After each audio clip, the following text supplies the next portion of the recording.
हाय viewers, आज हम Excel में कुछ शीट्स को हाइड और अनहाइड करने के कुछ तरीक़ों पे डिस्कस करेंगे। एक तरीका तो हमारा नॉर्मल ये है, मेरी एक ये शीट है कवरिंग नोट्स के नाम से। एक तरीका तो नॉर्मल ये है कि हम इसको राइट क्लिक करके यहाँ से हाइड कर दें। दैन फिर इसी तरह एक BS की शीट है, इसको हम राइट क्लिक करके हाइड कर दें।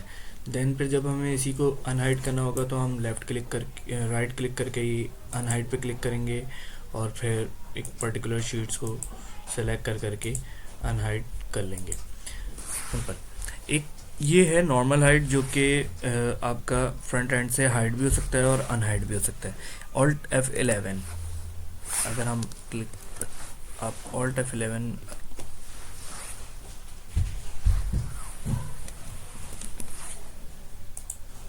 वेट अ व्हाइल,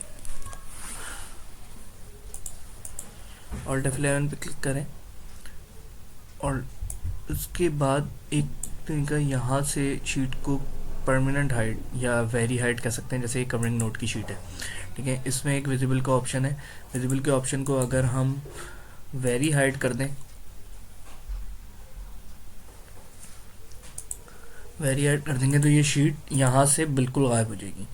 इसको हम राइट क्लिक करके भी अनहाइड नहीं कर सकते। इसको जब भी आपको अनहाइड करना होगा तो इसी Alt F11 के टैब पे जाकर यहाँ से ही आप इसको कवरिंग नोट की शीट को विजिबल करेंगे। इस मैक्रो के थ्रू हम एक इस तरह के बटन बना सकते हैं, जैसे कि ये देखें आप, जब भी हम अनहाइड का क्लिक करते हैं तो ये बहुत सारी शीट्स नज़र आने लग जाती हैं शीट्स पे, इस वर्कबुक पे। और जब हम हाइड शीट्स करते हैं तो ये शीट्स कम हो जाती हैं। तो इसके लिए बहुत ही एक छोटा सा कोड है।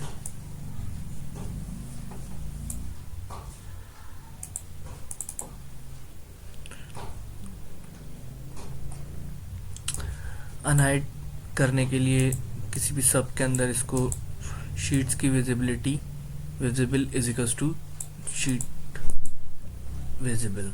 अगर ये शीट की प्रॉपर्टी, आप शीट की विजिबिलिटी की प्रॉपर्टी ये कर देंगे तो शीट्स, आपकी जितनी भी शीट्स होंगी सारी की सारी अनहाइड हो जाएंगी। और वेरी हिडन कर देंगे तो जितनी भी शीट्स होंगी ये सारी की सारी वेरी हाइड हो जाएंगी। इस आप हिडन भी कर सकते हैं, मगर जब हिडन करेंगे तो ये फ्रंट एंड से ओपन हो सकता है, और वेरी हाइड कर देंगे तो फ्रंट एंड से ये ओपन भी नहीं हो सकता। उम्मीद है आपको वीडियो पसंद आई होगी। अगर वीडियो पसंद आई हो तो कमेंट करें, शेयर करें और लाइक करें। Thank you very much.